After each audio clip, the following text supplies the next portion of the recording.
रामदीन ने अपने बेटे की शादी बचपन में ही अपने दोस्त की बेटी के साथ पक्की कर दी थी।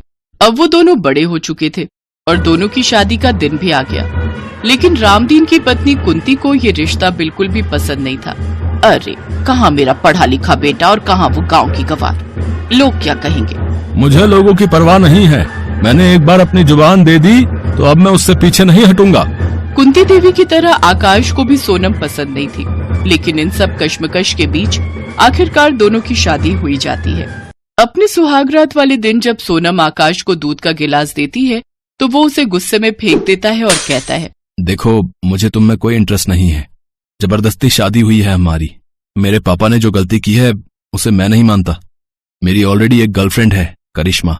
तो फिर तुमने मुझसे शादी क्यों की? अब मैं कैसे इस रिश्ते में रहूंगी जहाँ मेरा पति मेरे साथ ही नहीं है। जैसे मैंने तुमसे न चाहते हुए भी शादी की, वैसे ही तुम भी अब इस रिश्ते में मजबूरी में रहो। अगले दिन सुबह जल्दी उठकर सोनम घर का सारा काम कर लेती है और फिर नाश्ता बनाकर अपनी सासू माँ से कहती है, माँ जी आ जाइए, नाश्ता तैयार है। चुप कर गरीब की बेटी, न जाने कहाँ से हमारे पल्ले पड़ गई। वो तो किस्मत अच्छी थी तेरी जो हमारे घर बहू बनकर आ गई। माँ जी मुझसे ऐसी क्या गलती हो गई जो आप मुझसे इस तरह से बात कर रही हैं? क्या गरीब होना पाप है? नहीं बहू, ऐसा नहीं सोचते। भले ही ये दोनों आज तेरी कद्र नहीं करते, लेकिन मैं जानता हूँ एक दिन इन दोनों को अपनी गलती का एहसास जरूर होगा। आकाश और कुंती देवी सोनम के साथ अच्छा व्यवहार नहीं करते थे। वो बात बात पर उसे सुनाया करते थे। ऐसे ही कुछ दिन बीत गए और एक रोज आकाश अपनी गर्लफ्रेंड से शादी कर उसे घर ले आया। कुंती इस शादी से खुश थी क्योंकि करिश्मा एक अमीर घर की लड़की थी। हाय कितनी सुंदर और अमीर है मेरी नई बहू, क्या खूब जच रहे हो दोनों। माँ जी ये मेरी सौतन लेकर आए हैं और आप इन्हें बढ़ावा दे रही हैं। करिश्मा मेरी पत्नी है और अब से ये हमारे साथ इसी घर में रहेगी। लेकिन मैं इस गरीब सौतन को यहाँ नहीं चाहती। अरे अब वही होगा जो मेरी नई बहू कहेगी और अपने बच्चे की खुशी के आगे मैं किसी की एक ना सुनूंगी। हाँ, उन सब के बीच बहुत कहासुनी होती है और आखिर में कुंती सोनम को घर से निकाल देती है। बेचारा रामदीन भी उन सब के आगे कुछ नहीं कह पाता। सोनम पैदल चलते हुए एक क्लिनिक के बाहर चक्कर खाकर गिर जाती है। डॉक्टर उसका चेकअप करता है तो पता चलता है कि वो पेट से है। सोनम अब अपने बच्चे के लिए जीना चाहती है और वो जंगल में जाकर एक फूस की झोपड़ी बनाकर रहने लगती है और अपना पेट पालने के लिए काम ढूंढने लगती है। उसे रास्ते में एक टमाटर का बगीचा दिखता है। सेठ जी आपकी बहुत मेहरबानी होगी अगर आप मुझे इस बगीचे में काम दे दे तो। ठीक है, फिर इस बगीचे की रखवाली की जिम्मेदारी तुम्हारी, और मंडी में जाने के लिए जो बोरियां होंगी उनमें साफ साफ टमाटर भरने होंगे। साथ ही खराब टमाटर को अलग करके फेंक देना। जी सेठ जी। सोनम बिल्कुल वैसा ही करती है और खराब टमाटर को अपने घर के आंगन में बनी क्यारी में बो देती है। अगर टमाटर उगाए तो मैं उससे टमाटर के पराठे बनाकर बेचूंगी, जिससे मेरा कमाई का जरिया शुरू होगा।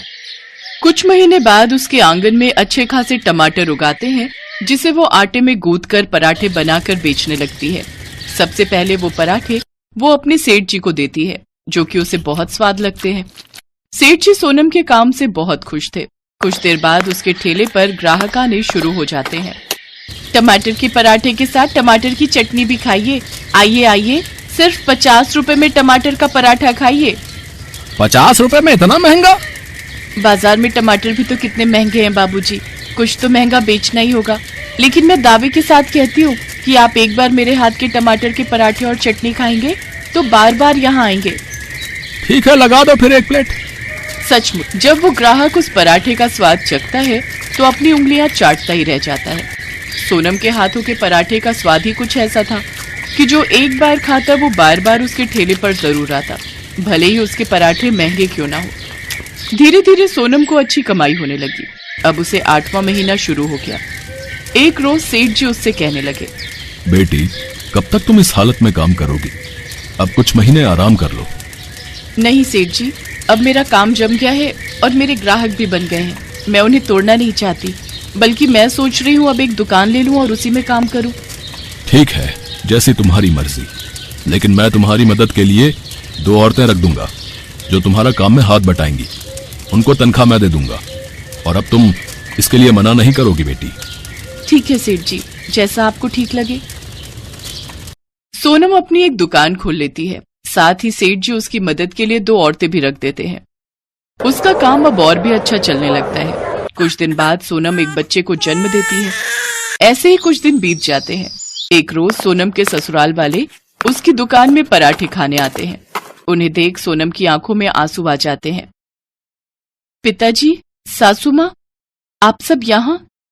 बेटी, तुम कैसी हो और यहाँ कैसे, और ये बच्चा? पिताजी, ये मेरी ही दुकान है और ये बच्चा आपका पोता है। क्या? मेरा पोता? मेरे हाथों में दो मेरे पोते को। रामदीन उसे अपनी बाहों में लेता है और बहुत खुश होता है। सोनम के ससुराल वालों की माली हालत अब ठीक नहीं थी। मेरा बच्चा, मेरा बेटा, सोनम मुझे माफ कर दो और मेरी जिंदगी में वापस आ जाओ। तुम्हारे जाने के बाद मानो मेरी सारी खुशियां ही चली गई। मुझे बिजनेस में बहुत घाटा हुआ है। हाँ बहू, आजा अपने घर, आजा। क्यों माँ जी, आपने तो मुझे अपनी इस अमीर बहू के लिए घर से निकाल दिया था, तो फिर मैं अब आप सबकी जिंदगी में लौट कर क्यों आऊं? अब मुझे किसी के सहारे की जरूरत नहीं। मैं खुद अपने पैरों पर खड़ी हूं और अपने बेटे के सहारे अपनी जिंदगी काट लूंगी। पिताजी, आपको जब भी मेरी जरूरत होगी या अपने पोते से मिलना होगा तो आप मुझे कह दीजिएगा। उस दिन आकाश और कुंती देवी को अपने किए हुए कर्मों का चाटा लगता है। उस दिन से वो गरीबी की जिंदगी जीते हैं, तो वहीं सोनम अपने पराठे वाले टमाटर की वजह से हर जगह मशहूर हो जाती है। अब वो अपने बच्चे का पालन पोषण खुद करती है। कुछ महीनों बाद उसकी जिंदगी में गौरव नाम का लड़का आता है, जिसके साथ वो खुशी खुशी रहने लगती है।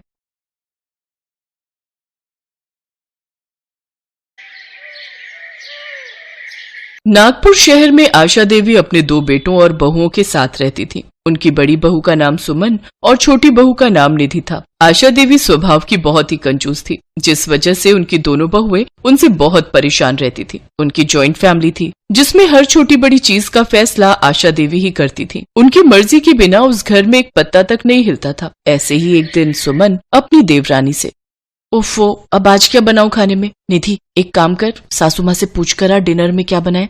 निधि की शादी को अभी कुछ महीने ही हुए थे, जिस वजह से वो अपनी सास से बहुत ज्यादा डरती थी। मैं नहीं दीदी, आप ही पूछ कर आओ माँ जी से, मैं नहीं जाती पूछने। अपनी सास के डर के मारे निधि उनके सामने जाने से बहुत ही हिचकिचाती थी, जिस वजह से सुमन को ही अपनी सास का सामना करना पड़ता था और उनके गुस्से का शिकार होना पड़ता था। देवरानी जी, तुम तो सासू माँ से ऐसे बचती फिरती हो मानो अकेले तुम ही को उनसे डर लगता हो। खैर छोड़ो, अब मुझे ही जाना पड़ेगा उनसे पूछने। बाहर के रिमझिम भरे सुहाने मौसम को देखकर सुमन को आज कुछ अच्छा खाने का मन था, लेकिन वो जानती थी कि उसकी सास आखिर में उसे दाल चावल ही बनाने को कहेगी। इसी दुविधा में खोए हुए सुमन अपनी सास के कमरे में जा पहुंचती है और डरते हुए अपनी सास से पूछती है, मम्मी जी, आज खाने में क्या बनाना है? बहू, जो भी तेरा दिल करे तू बना ले। अरे स्टोर रूम अनाज से भरा पड़ा है, मैंने कोई कमी थोड़ी न छोड़ी है तुम लोगों के लिए। हाँ जानती हूँ, सारा स्टोर रूम तो राशन के चावल और दालों से ही भरा पड़ा है, उसके अलावा है भी क्या इस घर में? अरे किस सोच में डूब गई, समझ नहीं आ रहा कि क्या बनाऊं? अच्छा एक काम करना, तू ना दाल चावल ही बना ले और साथ में पुदीने की चटनी भी बना दियो। लेकिन माँ जी, कल रात को भी दाल ही बनी थी और यहाँ तक कि आज दिन में भी हमने दाल चावल ही खाए हैं। हाँ तो दिन में काली मसूर बनी थी, अब तू लाल मसूर बना ले। अरे दाल है, पर है तो अलग अलग रंग की। माँ जी, रोज रोज यूँ दाल खाना अच्छा नहीं लगता हमें। अच्छा, आई बड़ी महारानी, अपने घर पर क्या पकवान खाती थी जो यहाँ दाल चावल खाना अच्छा नहीं लगता? और इतना ही शौक है नया नया खाने का तो लाओ, निकालो अपनी जेबों से पैसे और थमाओ मेरे हाथ में। अरे घर ऐसे ही नहीं चलता, आगे पीछे हर चीज देखनी पड़ती है, और तू तो जानती ही है सब चीज कितनी महंगी होती जा रही है।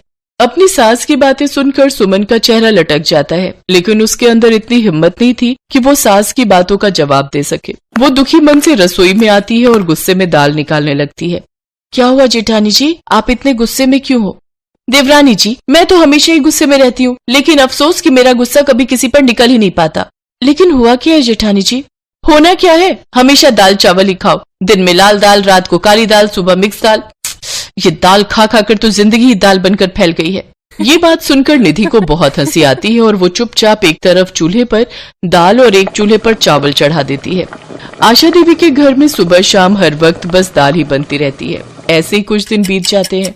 बहुओं के साथ साथ अब आशा देवी के दोनों बेटे भी रोज ऑफिस में दाल ले जाकर बोर हो चुके थे। एक रोज जब वो रात में फिर खाने में दाल देखते हैं तो बड़ा बेटा आलोक अपनी पत्नी से कहता है, अरे यार, फिर वही दाल चावल। ये दाल खा खा कर ना मैं तो पक गया हूँ। यार घर में कुछ और सब्जी नहीं है क्या, जो हर वक्त बस दाल चावल ही खाने को मिलता है। सच में निधि, ऑफिस में रोज दाल लेकर जाता हूँ ना, तो अब तो मेरे दोस्त भी मुझे चिढ़ाने लगे और इसलिए उन्होंने मेरा नाम नितिन दाल वाला रख दिया है। आप हम पर क्यों चिल्ला रहे हैं जी? हम तो वही बनाते हैं जो माँ जी हमसे कहती हैं। अरे अरे क्यों भड़क रहा है?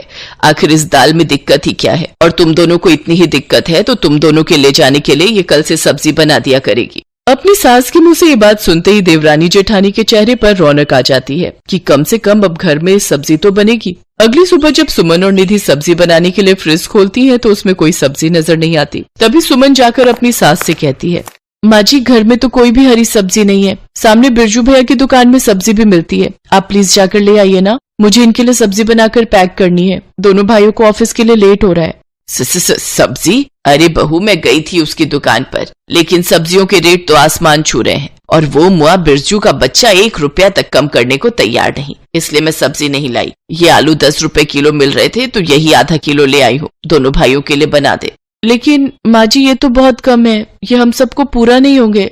तो मैंने कब कहा सबके लिए बनाने को? बोला तो था दोनों भाइयों के लिए पैक कर दे और बाकी मैं और तुम दोनों तो चावल दाल ही खा लेंगे। अरे सरकार से जो मुफ्त दाल चावल मिलते हैं उसको ही खाया करो, पता है ऐसा करके हमें कितनी बचत कर सकते हैं। अपनी सास के मुंह से ये बात सुनकर सुमन और निधि के सारे अरमानों पर पानी फिर जाता है। दोनों भाइयों के लिए लंच पैक करके वो दोनों फिर से अपनी सास के साथ दाल ही खाती हैं। कुछ दिन तक ये सिलसिला चलता रहा। अब आलोक और नितिन के टिफिन में या तो दाल होती या आलू की सब्जी। एक रोज नितिन अपनी माँ से, माँ क्या है ये सब? दाल और आलू खाकर हम पक चुके हैं। अरे जब हम अपनी सैलरी आपको दे देते हैं तो आप सब्जियां क्यों नहीं लाती? बड़े नखरे चढ़ गए हैं दोनों भाइयों के। जब हमें मुफ्त में दाल चावल मिल रहा है तो हम क्यों सब्जियों पर पैसे खर्च करें? अरे बचत करना सीखो, बचत, नहीं तो एक दिन सब भूखे मरोगे। और जब तक मैं जिंदा हूँ इस घर में यही बनेगा, खाना है तो खाओ नहीं तो भूखे रहो। आशा देवी अपने आगे किसी की नहीं सुनती और इसका असर ये हुआ कि दोनों भाई चोरी छुपे बाहर का खाना खाने लगे। रोज बाहर का खाना खा खा कर उनका पेट खराब हो गया। एक रात दोनों पेट पकड़कर जोर जोर से चिल्लाने लगे, सुमन मेरे पेट में बहुत दर्द हो रहा है, निधि जल्दी से डॉक्टर को फोन करके बुलाओ। तभी सुमन भी चक्कर खाकर बेहोश हो गई। हे राम, ये आखिर क्या हो रहा है? सुमन बहू उठो, इससे क्या हो गया? माँ जी मैं अभी डॉक्टर को बुलाती हूँ। रुको, डॉक्टर को बुलाने की जरूरत नहीं है, मैं अभी तुम तीनों की नजर उतार देती हूँ। मेरे परिवार को जरूर किसी की नजर लग गई है। बस भी करो माँ जी, बहुत हुई आपकी ये कंजूसी। निधि जल्दी से डॉक्टर को फोन करके घर बुलाती है। देखिए आपके दोनों बेटों ने पिछले कुछ दिनों से लगातार बाहर का खाना खाया है, जिस वजह से इनका पेट खराब हो गया है। इन्हें इंजेक्शन लगा दिया है, थोड़ी देर में आराम आ जाएगा। और आपकी बहू लगता है ये सब्जियां नहीं खाती, जिसके कारण इनके शरीर में जरूरी पोषक तत्वों की कमी हो गई है। मैंने इनको मल्टीविटामिन का इंजेक्शन दे दिया है, कुछ ही देर में होश आ जाएगा। लेकिन अगर ये ऐसे ही हरी सब्जियां खाने से बचती रही तो इन्हें जल्दी हॉस्पिटल में एडमिट करना पड़ेगा। पता नहीं आप लोग समझते क्यों नहीं, खाने में सब्जियों की जरूरत हमें उतनी ही है जितनी जीने के लिए सांस की। आशा देवी को अपनी गलती का एहसास हो जाता है और वो कहती हैं, इसमें इनकी गलती नहीं है डॉक्टर साहब, मैं ही अपनी कंजूसी के कारण इन्हें राशन में मिले मुफ्त दाल चावल खाने को मजबूर करती थी। लेकिन अब मुझे अपनी गलती का एहसास हो गया। अब से मैं अपनी ये कंजूसी भरी आदत छोड़ दूंगी और अपने बच्चों को हर तरह की सब्जियां खिलाऊंगी। और इस तरह से अब आशा देवी के घर में तरह तरह की स्वादिष्ट सब्जियां बनने लगी और दाल चावल अब हफ्ते में 2 बार ही बनते थे। अब सभी घर वाले हर रोज अलग अलग सब्जियां खाकर बहुत खुश थे।